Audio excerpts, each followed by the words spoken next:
I thought the worst betrayal would be finding my wife in bed with another man. I was wrong. The worst betrayal was watching that same man try to murder my 8-year-old son in our backyard pool while she stood there and let it happen. Before we dive deeper, make sure you hit that like button and subscribe for more intense betrayal and revenge stories. And let us know where you are listening in the comments. My name is Marcus Chun, and for 15 years, I've been a Navy SEAL.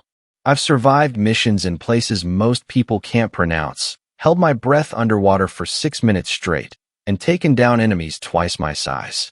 But nothing, absolutely nothing, prepared me for the war that would unfold in my own backyard. It started with small things. The way my wife Elena would quickly flip her phone face down when I walked into the room. How she suddenly became obsessed with going to the gym at odd hours. The new perfume that smelled nothing like the vanilla scent she'd worn for our entire 12-year marriage. "Daddy, watch this." Jake's voice cut through my thoughts as he cannonballed into our pool, sending chlorinated water splashing across the deck. At 8 years old, my son was fearless in the water, just like his old man. Elena had enrolled him in swimming lessons 6 months ago, claiming she wanted him to be water safe. I should have paid more attention to who was teaching those lessons. "That's my boy," I called out, checking my watch. Elena was late coming home from the gym again. "Third time this week." "Jake, 5 more minutes. Then we need to get you dried off for dinner." "Can we order pizza?" he asked, treading water effortlessly. The kid was a natural swimmer, which made me proud and worried at the same time. Pride because he inherited my love for the water. Worried because I knew how dangerous water could become in the wrong hands. "We'll see what Mom wants when she gets home," I said, but even as the words left my mouth, I felt that familiar knot in my stomach. Something was wrong with Elena. Something had been wrong for months. The front door slammed shut, and I heard Elena's heels clicking across the hardwood floor. She appeared on the deck wearing workout clothes that looked suspiciously fresh for someone who'd supposedly just finished an intense training session. "Hey," she said, barely glancing at Jake in the pool. "Sorry I'm late. Lost track of time." "At the gym?" I asked, studying her face. Where else would I be? Her voice had an edge I didn't recognize. "Jake, get out of that pool. You've been in there too long." I watched my wife as she avoided eye contact, busying herself with collecting Jake's towel and pool toys. In combat, we called it enemy behavior, when someone's actions don't match their words. Elena was exhibiting classic signs of deception, and my SEAL training was picking up every tell. "How was your session with Derek?" I asked casually. Elena froze for just a fraction of a second. Most people wouldn't have noticed, but I was trained to notice everything. "Fine," she said.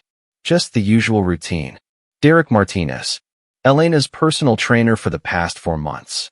6'2", built like a linebacker, with the kind of smile that probably made housewives weak in the knees. I'd met him exactly once, when I'd surprised Elena by picking her up from the gym. The way he'd looked at my wife, and the way she'd looked back, told me everything I needed to know. "Daddy, I'm getting cold," Jake called from the pool steps. "Come here, buddy." I wrapped him in his Superman towel, rubbing his shoulders to warm him up. "You did great out there today." "Derek says I'm almost ready for the deep end," Jake said proudly. My blood went cold. "Derek? When did you talk to Derek?" "He came by yesterday when you were at base," Elena said quickly. "Just to check on Jake's progress." "He was here?" "At our house." "It's not a big deal, Marcus." He wanted to see how Jake was doing with the techniques they've been working on. Every instinct I developed over 15 years of military service started screaming. Derek had been in my house, around my son, without my knowledge. Elena had allowed a man I barely knew into our home and hadn't mentioned it until now. "I liked him," Jake continued innocently.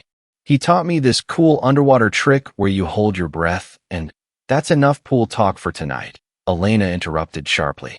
"Go get cleaned up for dinner." As Jake headed inside, chattering about his swimming adventures, I studied my wife's face. She was hiding something big, and my SEAL instincts told me it was bigger than just an affair. That night, after Jake was asleep and Elena was in the shower, I made a decision that would change everything. I pulled out my laptop and started researching Derek Martinez. What I found in his background made my stomach drop. 2 previous relationships with married women. Both had ended badly. One woman had filed a restraining order after Derek allegedly threatened her children. The charges were dropped, but the pattern was there. As I sat in the darkness of my home office, listening to the water running upstairs, one thought kept echoing in my mind. What exactly was Derek teaching my son in that pool? 3 days after discovering Derek's disturbing history, I decided to use my expertise for something I never thought I'd need to, surveilling my own family. The pool in our backyard wasn't just a place for Jake to play anymore. It had become ground zero for whatever Elena and Derek were planning. I installed underwater cameras while Elena was at work and Jake was at school. Military-grade equipment that could record in complete darkness, with sound amplification that could pick up whispered conversations from 50 feet away. If Derek was going to keep visiting my home, I was going to know exactly what he was doing here. The waiting was the hardest part. 2 more days passed before Elena announced she was bringing Derek by to assess Jake's swimming progress. She said it like it was the most natural thing in the world, but I could see the nervousness in her hands as she fidgeted with her wedding ring. "I'll be working in the garage," I told her that afternoon, making sure my voice sounded casual. "Let me know if you need anything." But I wasn't in the garage. I was positioned in our guest bedroom on the 2nd floor, watching through military-grade binoculars as Derek's black pickup truck pulled into our driveway. From this angle, I had a perfect view of the pool area and could monitor the underwater cameras from my laptop. Derek stepped out of his truck wearing swim trunks and a tank top that showed off muscles he'd probably spent years building in prison gyms. Everything about his body language screamed predator as he scanned our property like he was casing it. Elena met him at the back gate, and I watched through my scope as she touched his arm, a gesture that lasted 2 seconds too long to be innocent. They spoke in hushed tones before Jake came bounding outside in his swim gear. "Ready for another lesson, champ?" Derek's voice carried across the yard, and I adjusted the audio feed from the underwater microphones. Jake nodded eagerly and jumped into the shallow end. What happened next made every muscle in my body tense. Derek didn't get in the water immediately. Instead, he walked the perimeter of the pool, studying the depth markers, the drain locations, the filtration system. This wasn't a swimming instructor familiarizing himself with a pool. This was someone conducting reconnaissance. "Show me that breathing technique we practiced," Derek called to Jake. My son took a deep breath and went underwater, staying down for nearly 30 seconds. When he surfaced, Derek was nodding approvingly. "Good, but I want you to try staying down longer. Can you do that for me?" "How much longer?" Jake asked. "As long as you can. I'll time you." Elena, who should have been watching this interaction with concern, was instead checking her phone and seemed distracted. Any normal parent would question why a swimming instructor was pushing their child to hold their breath to the point of exhaustion. Derek slipped into the water and moved closer to Jake. "Let's try something new today. I'm going to hold you underwater, and you practice staying calm. It's called survival training." My finger moved to the record button on my surveillance equipment. Every SEAL alarm in my head was going off. "I don't know if I want to do that," Jake said, his voice smaller now. "Trust me, champ. Your dad would want you to be tough, right? Navy SEALs have to hold their breath underwater for a long time." Derek's manipulation was textbook predator behavior, using me, Jake's hero, to convince him to do something dangerous. Jake nodded reluctantly and took a deep breath. Derek placed his hands on my son's shoulders and pushed him under. I started counting. 10 seconds. 20. 30. Jake's arms started flailing slightly. "Elena," I whispered to myself, "stop this." But Elena wasn't stopping anything. She was sitting on the pool deck, scrolling through her phone like her son wasn't being held underwater by a man with a history of violence. 45 seconds. Jake's movements became more frantic. Derek's grip tightened. I was halfway to the back door when Derek finally pulled Jake up. My son gasped for air, coughing and sputtering. "Great job," Derek said, but his eyes weren't looking at Jake with pride. They were calculating. "Let's try it again, but longer this time." "I don't want to," Jake said, moving toward the shallow end. "Come on, don't be a baby about it." That's when Elena finally looked up from her phone. "But instead of protecting our son," she said, Jake, listen to Derek. He knows what he's doing. My wife, the woman I'd married, the mother of my child, had just told our 8-year-old to submit to potentially lethal training from a man she was sleeping with. I forced myself to stay in position and keep recording. Whatever they were planning, I needed evidence. But watching Derek grab Jake again and push him underwater for what turned into a full minute was the longest 60 seconds of my life. When the lesson finally ended, I watched Derek and Elena exchange a look that confirmed my worst suspicions. This wasn't about swimming lessons or affairs anymore. That night, after reviewing the footage, I made a discovery that changed everything. In the underwater camera feed, I could see Derek's lips moving while Jake was submerged. I enhanced the audio and ran it through voice recognition software. The words that came back made my blood freeze. Just practice staying down. Soon you won't have a choice. Derek wasn't teaching my son to swim. He was teaching him to drown quietly. I didn't sleep that night. Every time I closed my eyes, I saw Derek's hands pushing Jake underwater while those words echoed in my head. Soon you won't have a choice. By morning, I had made my decision. The surveillance phase was over. It was time for a direct confrontation with Elena, but I needed to be smart about it. One wrong move, and I could lose Jake forever, either to Derek's violence or to a legal system that might not believe a decorated Navy SEAL's claims about his wife's affair and her lover's murderous intentions. Elena was making coffee in the kitchen when I walked downstairs. Jake was still sleeping, which gave us privacy to talk. She looked up at me with those green eyes that used to make me weak in the knees, but now all I could see was deception. We need to talk, I said, pouring myself a cup of coffee with steady hands that belied the rage building inside me. About what? Her voice was carefully neutral, but I caught the slight tremor. About Derek Martinez. About what you're really doing at the gym. About why you're letting a stranger conduct survival training with our son. Elena's coffee mug froze halfway to her lips. I don't know what you're talking about. Elena, I know. The words came out quieter than I intended, but they carried the weight of 15 years of military authority. I know about the affair. I know Derek was here yesterday. I know what he's been teaching Jake in that pool. She set down her mug with shaking hands. For a moment, I thought she might come clean, might remember that she was talking to the man who'd loved her for 12 years, who'd built this life with her. Instead, she lifted her chin in defiance. You don't know anything, Marcus. You're paranoid from all those years overseas. You see enemies everywhere. Am I paranoid about Derek's criminal history? About the restraining order his ex-girlfriend filed? About the fact that he's been pushing our 8-year-old son to hold his breath underwater until he nearly passes out? Elena's face went pale, but her voice turned cold. Derek cares about Jake's safety. He's teaching him valuable skills. Derek is teaching him to drown quietly. Elena, is that what you want for our son? The question hung in the air between us like a loaded weapon. Elena stared at me for a long moment, and I saw something in her expression that I'd never seen before: calculation. She was weighing her options, deciding how much to admit. You're losing your mind, she finally said. Maybe you need to talk to someone at the base about PTSD or whatever this paranoid behavior is. Don't. My voice dropped to the tone I used with enemy combatants. Don't you dare try to gaslight me about this. I've seen the way Derek looks at Jake. I've seen the way you look at Derek. I know what's happening here. Elena laughed, but it sounded forced. What exactly do you think is happening, Marcus?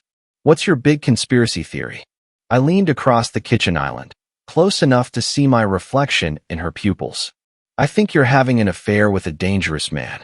I think that man sees Jake as an obstacle to whatever future you two are planning. And I think you're so blinded by whatever Derek's offering you that you can't see he's going to hurt our son. That's ridiculous. Is it? Then explain why you're letting him conduct underwater breath-holding exercises with an 8-year-old. Explain why you sat there scrolling through your phone while Derek held Jake under for a full minute. Explain why our son came up coughing and terrified, and you told him to do it again. Elena's mask finally slipped. You were watching us? The admission hung between us like a confession. She'd just confirmed that something worth hiding had happened. I'm always watching, Elena. It's what I do. It's what kept me alive for 15 years, And it's what's going to keep Jake alive now. She stood up abruptly, her chair scraping against the floor. I want you out of this house. Excuse me. You heard me. Pack your things and get out. This paranoid, controlling behavior stops now. Jake and I deserve better than living with someone who thinks we're the enemy. I stood slowly, using every ounce of military discipline to keep my voice level. You're not taking my son away from me, Elena. Watch me. Her eyes were blazing now, all pretense of innocence gone. I'll file for divorce, claim you're suffering from combat stress, that you're dangerous to be around Jake. Who do you think the courts will believe? A decorated Navy SEAL with PTSD who's become obsessed with conspiracy theories, or a concerned mother trying to protect her child from an unstable father? The threat hit me like a physical blow. She'd thought this through. This wasn't a spur-of-the-moment argument. Elena had been planning this conversation, preparing her moves like it was a chess game. You've already talked to a lawyer, I said, the pieces clicking into place. Elena's silence was answer enough. How long? I asked. How long have you been planning to destroy our family? I'm not destroying anything, Marcus. I'm finally choosing happiness over obligation. And Derek makes you happy? For the first time since our confrontation began, Elena's expression softened slightly. Derek sees me as more than just a Navy wife and mother. He sees me as a woman with my own dreams and desires. Dreams that apparently don't include our son. Jake will adjust. Children are resilient. The casual way she dismissed Jake's well-being told me everything I needed to know. Elena had already emotionally detached from our son. In her mind, Jake was just another obstacle to overcome on her path to a new life with Derek. I'm not leaving this house, I said quietly. And I'm not leaving Jake. Elena pulled out her phone. Then I'll call the police and tell them my husband is threatening me. Go ahead. I crossed my arms and waited. Call them. Let's see what they say when I show them the surveillance footage of Derek conducting dangerous breath-holding exercises with our son while you ignored it. Elena's finger hovered over her phone screen. We stared at each other across the kitchen island like two soldiers facing off across a battlefield. Finally, she lowered her phone. This isn't over, Marcus. No, I agreed. It's not. But Elena, understand this. I will protect my son. From anyone. Including you. After the kitchen confrontation, Elena barely spoke to me for 3 days. She moved through our house like a ghost, making arrangements I wasn't privy to, having whispered phone conversations that stopped the moment I entered a room. But Jake was still my son, and I wasn't going anywhere. On Thursday afternoon, Derek showed up unannounced while I was outside working on my motorcycle. Elena wasn't home. She was at her sister's house, probably strategizing their next move. Jake was at school, which meant Derek and I were alone for the first time. Marcus, right? Derek approached with that same predatory confidence I'd observed through my surveillance. I'm Derek, Elena's trainer. I didn't stand up from my bike, didn't extend a hand. I know who you are. Listen, man, I think there's been some misunderstanding. Elena mentioned you had concerns about Jake's swimming lessons. Did she? I continued working on the engine, my hands steady despite the adrenaline coursing through my system. What exactly did she tell you?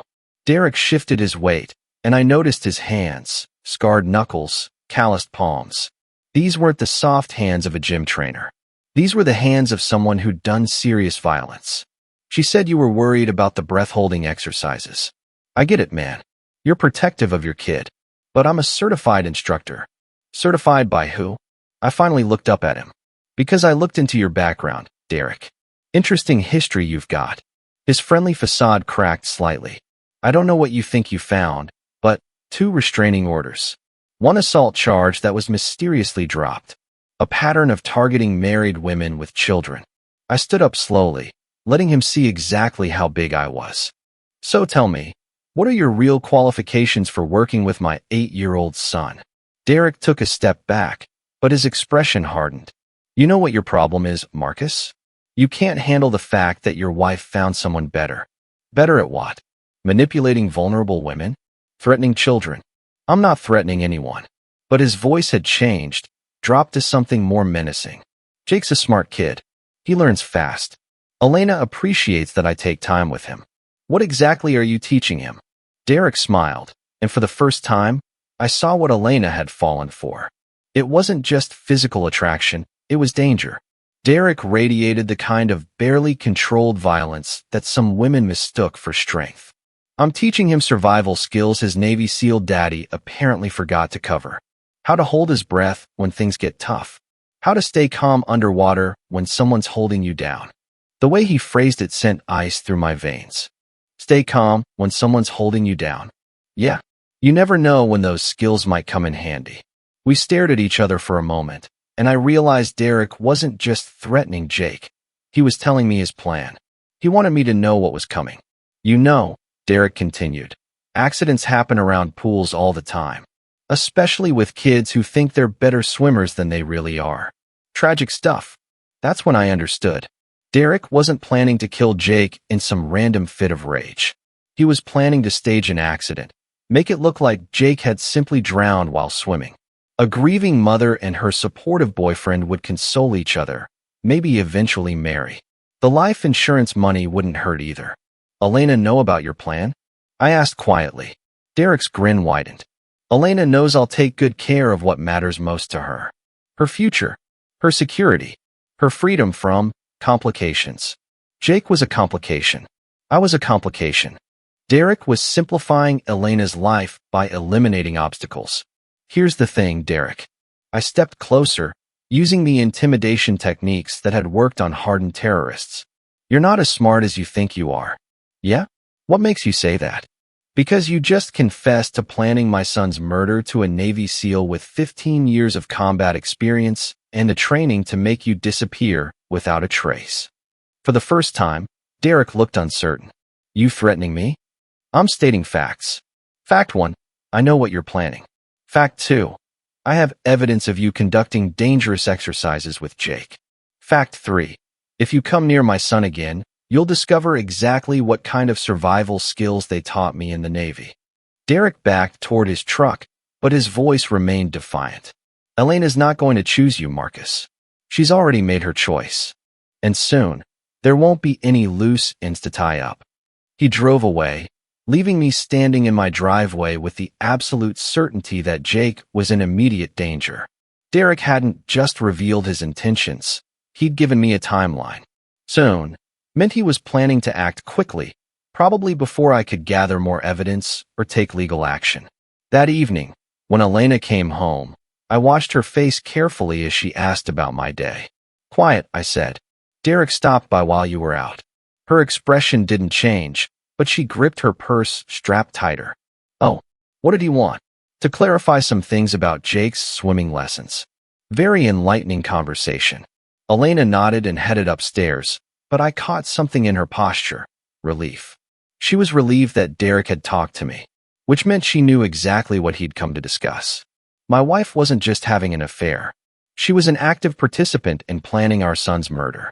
The next morning, Elena announced she was taking Jake swimming at the community center. It was Saturday, and she presented it as a fun mother-son outing, complete with promises of ice cream afterward. I don't need to go to the community center, Jake protested over breakfast. We have our own pool. The community center has a diving board, Elena said, not meeting my eyes. Derek thought it would be good for you to practice diving in deeper water. Every alarm in my head started screaming. Derek was escalating his timeline. I'll come with you, I said casually, buttering my toast. That's not necessary. Elena's voice was too quick, too sharp. It's just a quick swim session. I'd like to watch Jake dive. See how much he's improved. Elena's jaw tightened. Marcus, I can handle taking my own son swimming.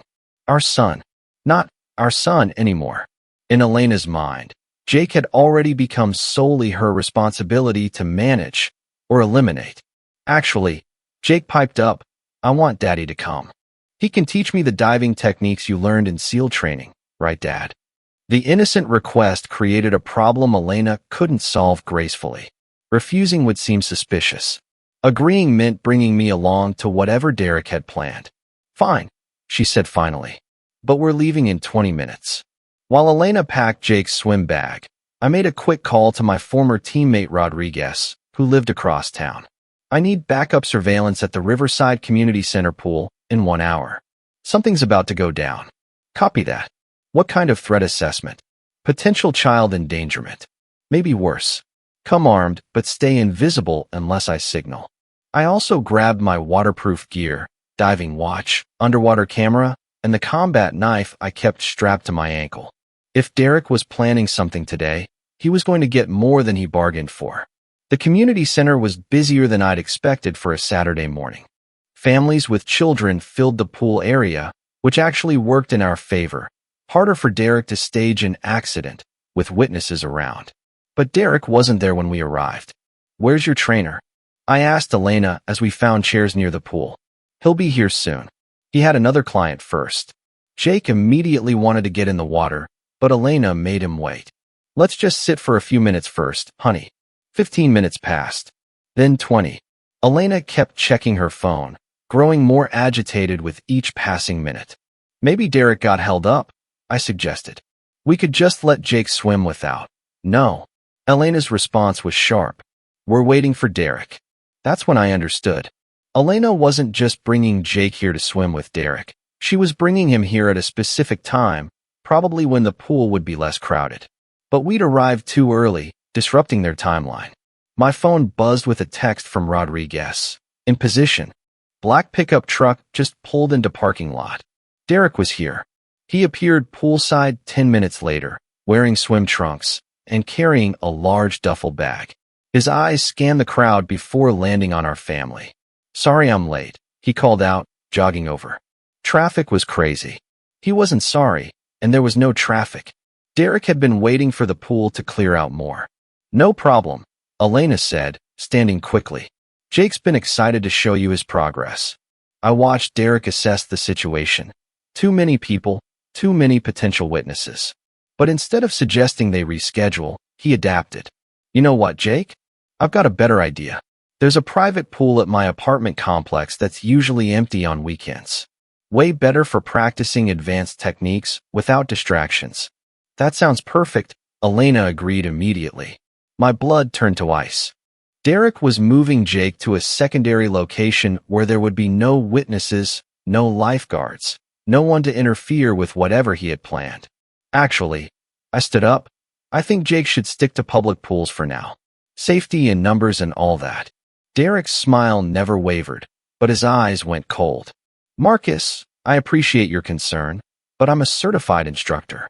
I wouldn't suggest anything that wasn't completely safe." "I'm sure you wouldn't." I kept my tone friendly while positioning myself between Derek and Jake. "But Jake can practice his diving right here. The water's perfect." "Dad, can we go to Derek's pool?"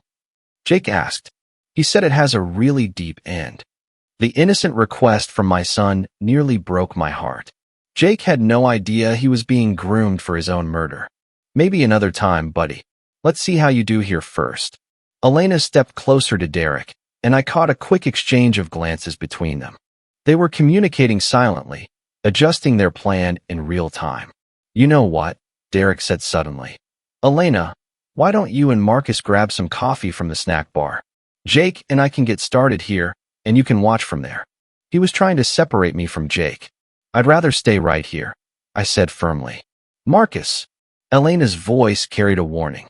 "Let Derek do his job." For a moment, we all stood there in a tense standoff. Derek trying to isolate Jake. Elena trying to manipulate me into leaving.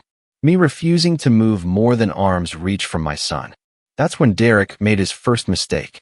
He put his hand on Jake's shoulder and started guiding him toward the deeper end of the pool, away from the families and lifeguards. "Come on, champ. Let's work on that breath control we've been practicing." I followed immediately. "Great idea. I'd love to see Jake's technique." Derek stopped walking and turned to face me. The mask of friendliness was completely gone now. "Marcus, you're being overprotective. Jake needs space to learn. Jake needs his father watching out for him. Sometimes fathers can be obstacles to a child's development." The threat was barely veiled now. Derek was telling me I was an obstacle that needed removing, just like Jake. But he'd just made his second mistake. He'd threatened me in front of witnesses, including my son. I smiled and pulled out my phone. "You know what, Derek? I think I should record Jake's lesson. For posterity." Derek's face went white as I started filming. Whatever he had planned for today just became impossible. Derek's plan fell apart at the community center, but I knew he wouldn't give up. Men like him don't walk away from obsessions, they escalate. I just didn't expect him to move so quickly. 2 days later, Elena announced I had to report to base for an emergency training exercise. The timing seemed convenient, but when I called my commanding officer, the orders were legitimate. A new team of recruits needed underwater combat training, and I was the best instructor they had. "It's just 3 days, Elena said as I packed my gear. "Jake will be fine. I know he will." I looked directly at her. "Because you're going to make sure nothing happens to him." Something flickered across her face. Guilt, maybe, or fear. Of course. He's my son too, Marcus. But as I drove toward the base, I couldn't shake the feeling that Derek had orchestrated this somehow. 3 days was plenty of time to stage an accident and establish an alibi. I made it halfway to base before turning around. My SEAL instincts had kept me alive for 15 years, and right now they were screaming that Jake was in immediate danger. I called my CO and reported a family emergency, then switched off my phone and headed home. I parked 3 blocks away and approached our house through the neighbor's backyard. Our property backed up to a small wooded area, which gave me perfect cover to observe the pool without being seen. Elena's car was in the driveway, but so was Derek's black pickup. They were both home, and Jake should have been at school for another 2 hours. I moved to my surveillance position in the tree line behind our pool. Through my binoculars, I could see Elena and Derek standing on the deck, talking in low voices. Jake was nowhere in sight. Then I heard my son's voice from inside the house. "Mom, why can't I go to school today?" "Because Derek wants to work with you on some special swimming techniques," Elena called back. "Come on out, honey." My blood pressure spiked. Elena had kept Jake home from school specifically for this. Whatever Derek had planned, it was happening today. Jake appeared on the deck in his swim trunks, looking confused. "But I thought Dad was supposed to be at training." "He is," Derek said. "Sometimes it's better to practice without distractions." I activated my underwater cameras and started recording everything. If something happened to Jake, I needed evidence of exactly how it went down. Derek got in the pool first, positioning himself in the deep end. "Come on, Jake. Let's work on that underwater breathing we've been practicing." Jake slipped into the water, but he stayed in the shallow end. "I don't really like holding my breath that long. It makes me dizzy." "That's just your body learning to be tough," Derek said. "Your dad holds his breath underwater for way longer than this. You want to be like him, right?" The manipulation made me sick, but I forced myself to stay hidden and keep recording. I needed Derek to reveal his true intentions on camera. "Swim over here to the deep end," Derek instructed. "We're going to try something new today." "What kind of something new?" "Trust me, it's going to make you the best swimmer in your class." Elena, who should have been watching this interaction with concern, was sitting on a deck chair scrolling through her phone again. She wasn't worried because she knew what was about to happen. Jake swam reluctantly toward Derek, who immediately grabbed my son's shoulders. "Okay, here's the game. I'm going to hold you underwater, and you're going to see how long you can stay calm. No struggling, no panicking. Just stay relaxed and hold your breath." "I don't want to play that game." "Jake, listen to Derek." Elena called from her chair without looking up. That's when I knew for certain that Elena was fully complicit. She was actively helping Derek normalize dangerous behavior that would lead to Jake's death. Derek's grip tightened on Jake's shoulders. "Ready?" "Wait. I'm not." Derek pushed Jake under. I started counting. 10 seconds. 20. Jake's arms began moving, trying to push up to the surface. Derek held him down. 30 seconds. Jake's movements became more frantic. He was running out of air. Elena finally looked up from her phone, but instead of showing concern, she was watching with cold calculation. 45 seconds. Jake was fighting now, genuinely panicking as he realized Derek wasn't going to let him up.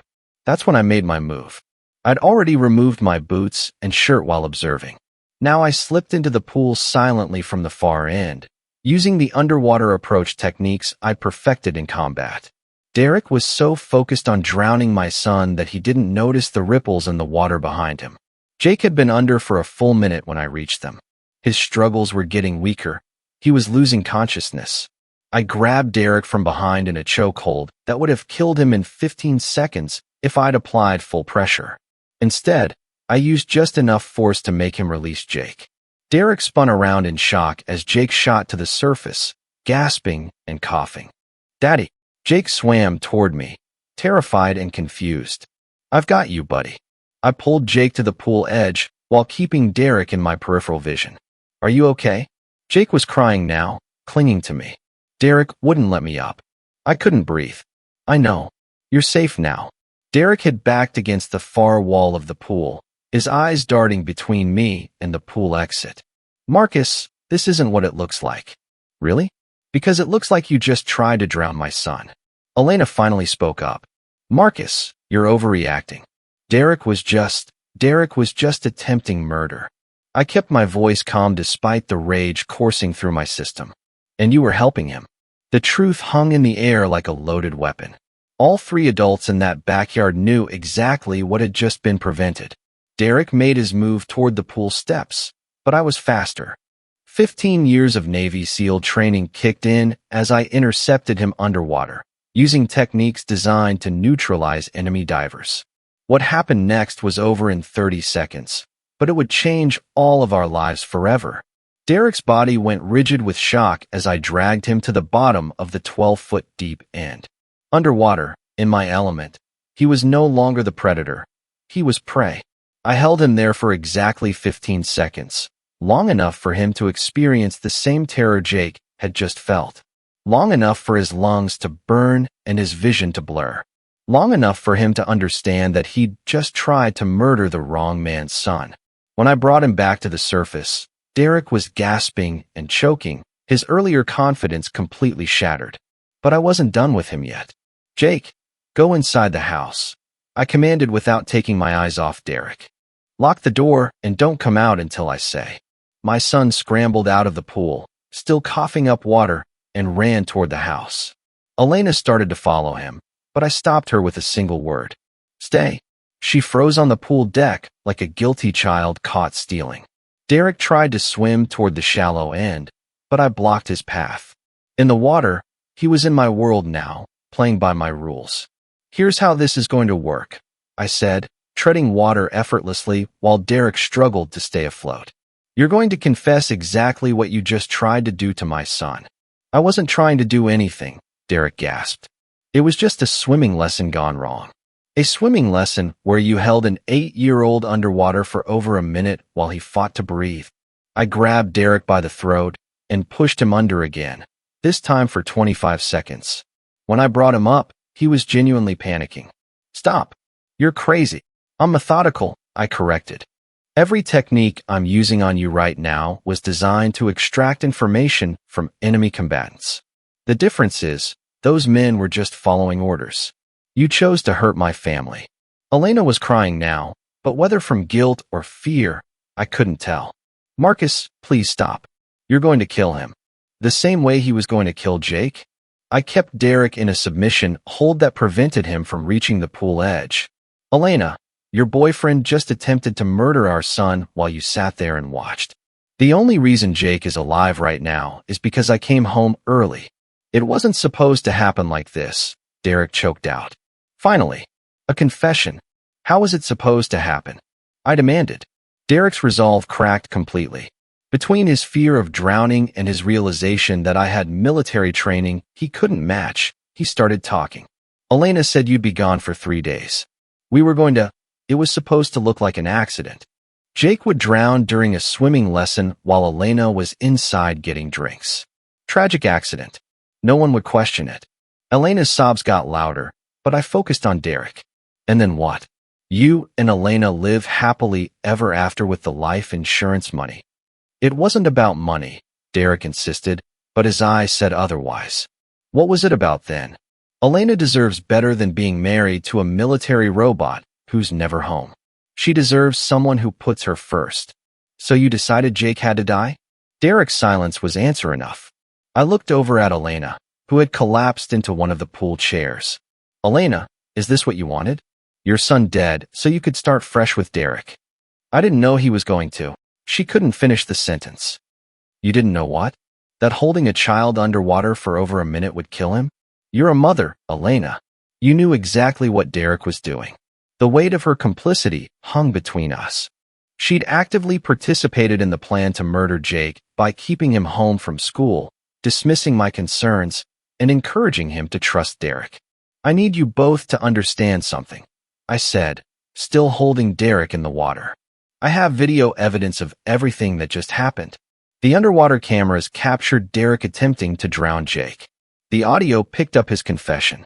Elena, your participation is also on record. Derek's face went white. You recorded this? I'm a Navy SEAL, Derek. I don't go into any situation unprepared.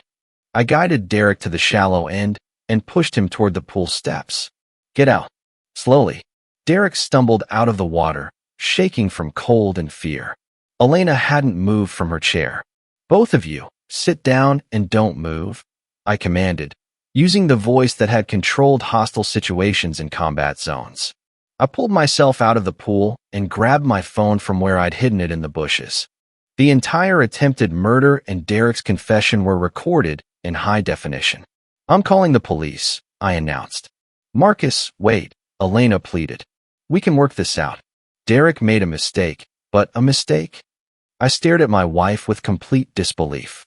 Elena, he tried to murder our child. You helped him. This isn't a marriage counseling issue. This is attempted murder. Derek tried one last manipulation. Who do you think they'll believe? A decorated veteran with PTSD having paranoid episodes, or a concerned mother and her swimming instructor who were victims of a violent attack? I smiled and held up my phone. They'll believe the video evidence of you confessing to attempted murder. For the first time since this nightmare began, Derek looked genuinely defeated. As I dialed 911, I could hear Jake crying inside the house. My son was alive because I'd trusted my instincts and come home early. But the trauma of almost being murdered by his mother's lover, with his mother's help, would take years to heal. The operator answered on the second ring. 911, what's your emergency? This is Marcus Chun at 1247 Oak Street. I need police and paramedics. I've just prevented an attempted murder of my 8-year-old son. The cavalry was coming. Derek and Elena's plan had failed completely, but the real battle was just beginning. The first police car arrived within 6 minutes. Officer Martinez, no relation to Derek, stepped into our backyard like he was entering a war zone, which wasn't far from the truth. Sir, I need everyone to stay calm and separate, he said, hand resting on his weapon. Who made the 911 call? I did. I raised my hands to show I wasn't a threat, despite being shirtless and dripping wet. Marcus Chun, retired Navy SEAL. My son is inside the house, safe but traumatized. These two individuals just attempted to murder him. Officer Martinez looked at Derek and Elena, who were sitting on opposite sides of the pool deck looking like they'd rather be anywhere else. That's insane, Derek said immediately. This man attacked me in the pool. I was just giving his son swimming lessons when he went crazy. Swimming lessons where you held my 8-year-old underwater for over a minute until he lost consciousness, I replied calmly. Can you prove that? Derek challenged. I smiled. Actually, yes. The next hour was a masterclass in military preparation meeting civilian justice. When Detective Sarah Williams arrived, I walked her through the evidence systematically.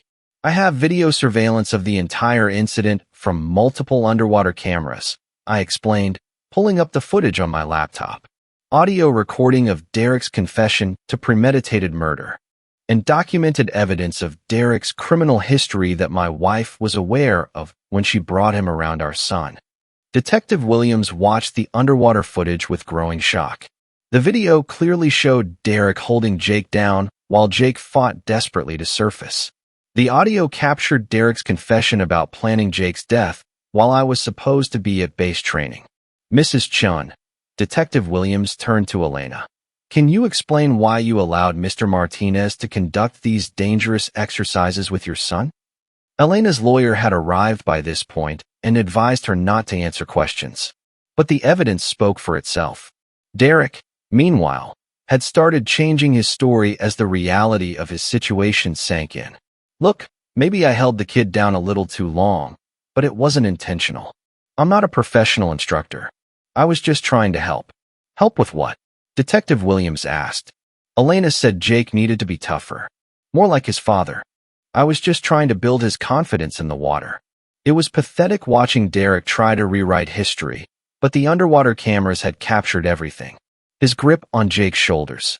The deliberate way he held my son down. Jake's increasing panic as he ran out of air. Mr. Martinez, Detective Williams said, I'm placing you under arrest for attempted murder of a minor. Derek's face crumbled. This is ridiculous. I never meant to hurt the kid. The video evidence suggests otherwise, she replied, signaling for the uniformed officers to take him into custody. As Derek was handcuffed, he looked at Elena desperately. Tell them, Elena. Tell them this was never supposed to happen like this. Elena's lawyer squeezed her arm, but she spoke anyway. I thought you were just teaching him to hold his breath longer. I didn't know you were going to. She couldn't finish the sentence, but she just admitted to being present during what she knew was dangerous treatment of her son. Mrs. Chun, Detective Williams said, I'm also placing you under arrest as an accessory to attempted murder. Elena broke down completely as the handcuffs clicked around her wrists. Marcus, please. I never wanted Jake to actually get hurt. But you were willing to let him die, I replied quietly. You kept him home from school specifically for this. You told him to trust Derek when Jake said he was scared. You sat there scrolling through your phone while Derek held our son underwater until he nearly drowned. The paramedics had finished checking Jake, confirming he had minor water inhalation but would recover fully. My son was physically okay, but the psychological damage would take time to heal. As Elena was led to the police car, she turned back one last time. Marcus, I'm sorry. I got lost somewhere along the way. You got lost the moment you chose a violent stranger over your own child, I replied. Detective Williams stayed behind to finish documenting the scene. Mr. Chun, I have to ask, how did you know to come home early today? 15 years of military training teaches you to trust your instincts. Something felt wrong about Elena insisting I go to base training right when Derek was escalating his behavior around Jake. The underwater surveillance equipment. This was all pre-planned. I've been documenting Derek's increasingly dangerous behavior with Jake for weeks. I knew something like this was coming. I just didn't expect them to move so quickly. She nodded, making notes. The video evidence is overwhelming. Both suspects will likely face serious prison time. As the crime scene team finished processing our backyard, I went inside to check on Jake. He was sitting on his bed, wrapped in a towel, still shaken but safe. Daddy, why did Derek try to hurt me? He asked. I sat down beside him, choosing my words carefully. Sometimes adults make very bad choices, buddy. Derek was a bad person who tried to do a bad thing. But you're safe now, and he can never hurt you again. Is Mommy in trouble too? The hardest question of all. How do you tell an 8-year-old that his mother helped plan his murder? Mommy made some very bad choices too, Jake.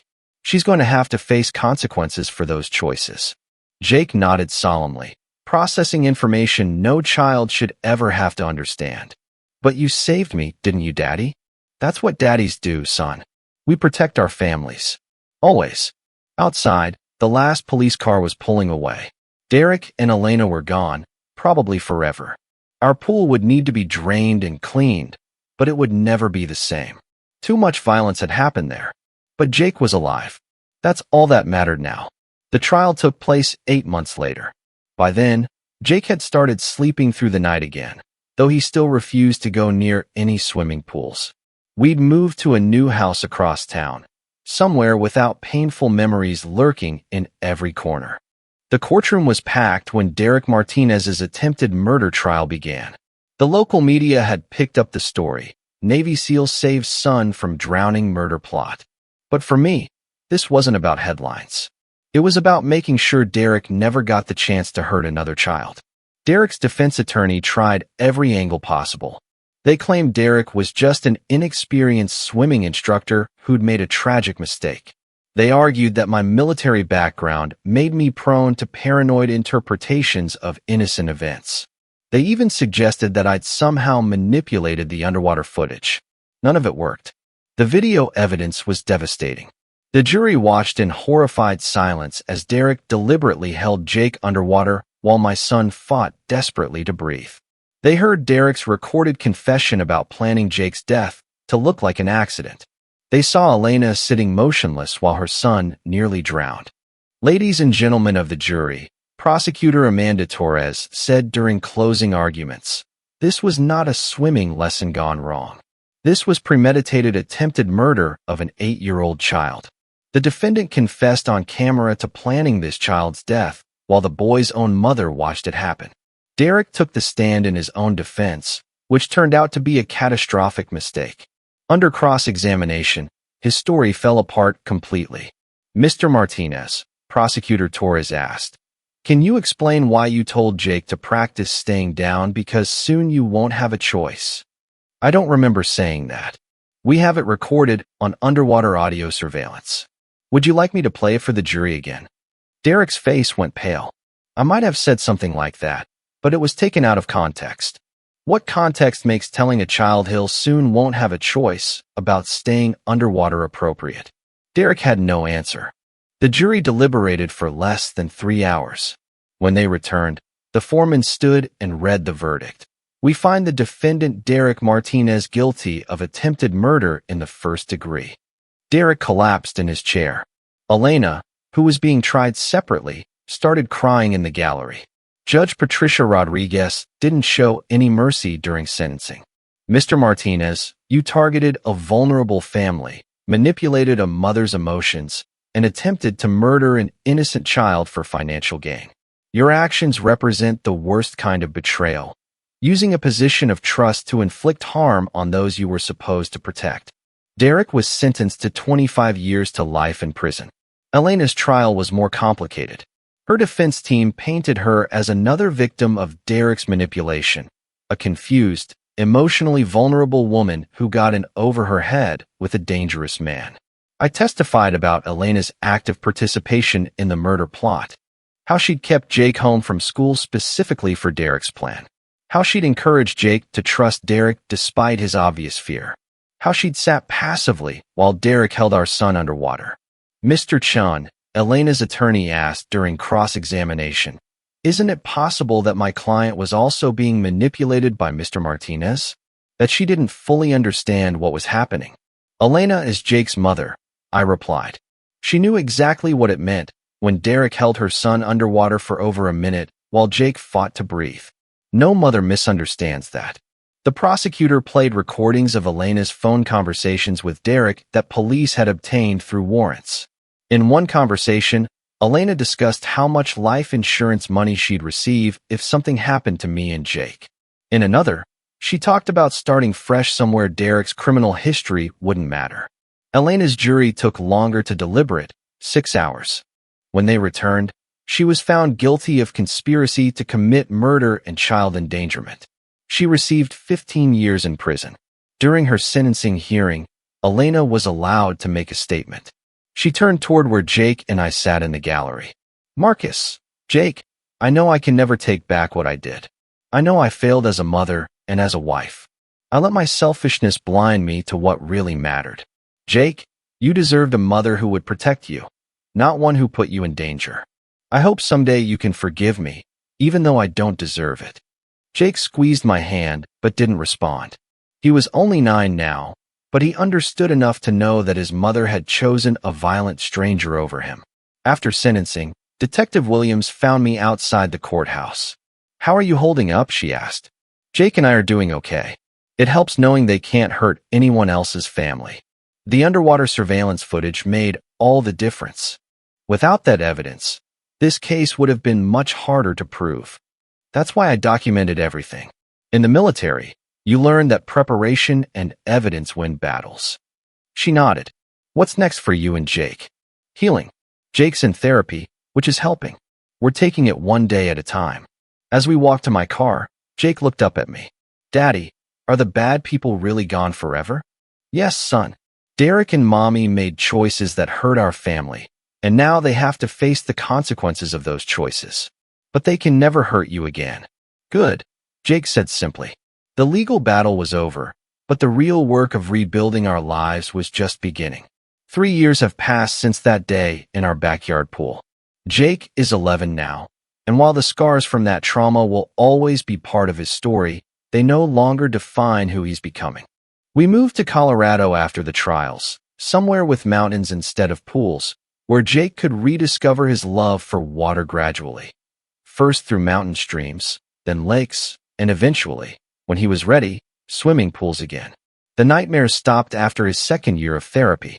Dr. Rebecca Martinez, no relation to Derek, helped Jake understand that what happened wasn't his fault, that some adults make terrible choices that have nothing to do with the children they hurt. Jake's resilience is remarkable, Dr. Martinez told me during one of our sessions. Children who survive betrayal by their primary caregivers often struggle with trust for years. But Jake's ability to still form healthy attachments shows how much your consistent presence has meant to his healing. I'd learned something important through this process. Being a father isn't just about protecting your child from external threats. It's about being the steady, reliable presence they can count on when their world falls apart. Jake started swimming competitively last year. The first time he dove into a pool during a race, my heart nearly stopped. But watching him surface with a huge grin, arms raised in victory, I knew we'd both conquered something bigger than water. "Dad, did you see that time?" he called from the pool deck after winning his first medal. "Coach says I might make regionals next year." I'd been documenting his journey back to the water the same way I documented the evidence against Derek and Elena, but this time, the videos captured healing instead of harm. 6 months ago, I started speaking at conferences for military families about recognizing domestic threats. Too many soldiers focus on external dangers while missing the warning signs of betrayal within their own homes. Trust your instincts, I tell audiences of service members and their families. The same situational awareness that keeps you alive in combat can protect your family at home. Document suspicious behavior. Don't dismiss red flags because they're coming from people you love. After one presentation in Texas, a young Marine approached me with tears in his eyes. "Sir, your story probably saved my daughter's life. I noticed my ex-wife's new boyfriend exhibiting some of the same behaviors you described. I started documenting everything, and when I confronted him, he confessed to having fantasies about hurting my little girl. He's in jail now."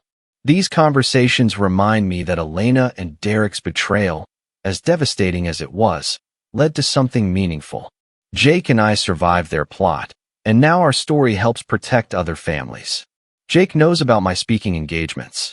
Last month, he asked if he could write a letter to include in my presentations. "Dear military families," his letter read, "My name is Jake, and when I was 8, some bad people tried to hurt me. But my dad saved me because he paid attention to warning signs and trusted his training. Sometimes the people who are supposed to love you make bad choices, but that doesn't mean you're not worth protecting. My dad taught me that healing takes time, but it's always possible. Stay safe, and remember that someone is always watching out for you." Reading that letter to audiences of hardened soldiers and Marines, I often have to pause to collect myself.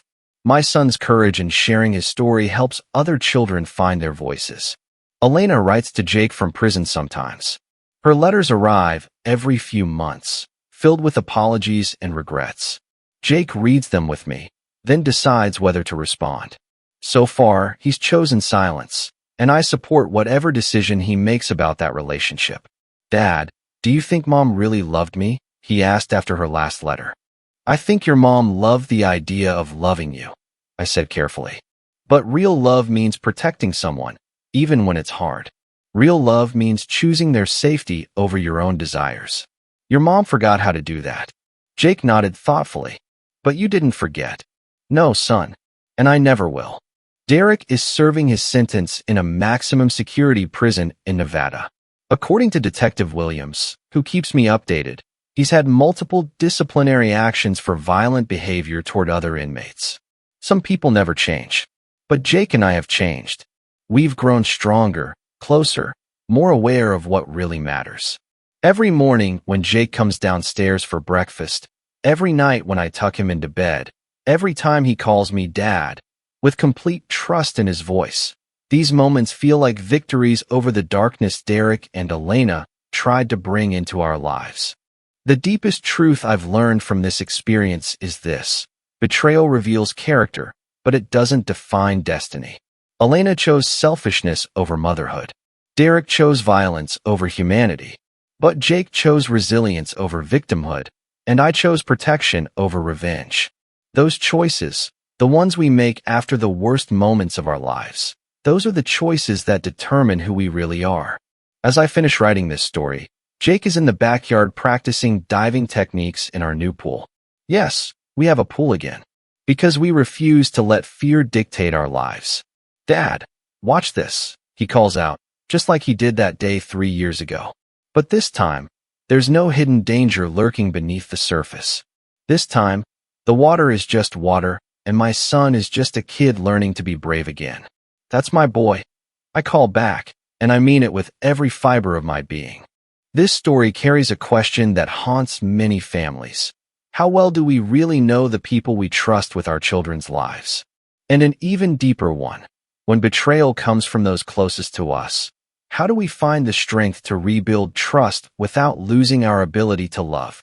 If this story moved you, or if you've faced similar betrayals in your own life, please share where you're watching from in the comments below. Your stories matter, and knowing we're not alone in these struggles makes all the difference. Don't forget to hit that like button and subscribe. Your support helps us bring you more thrilling, emotional stories of survival and redemption. Until we meet again with another epic tale of justice and revenge, take care of yourselves and the ones you love.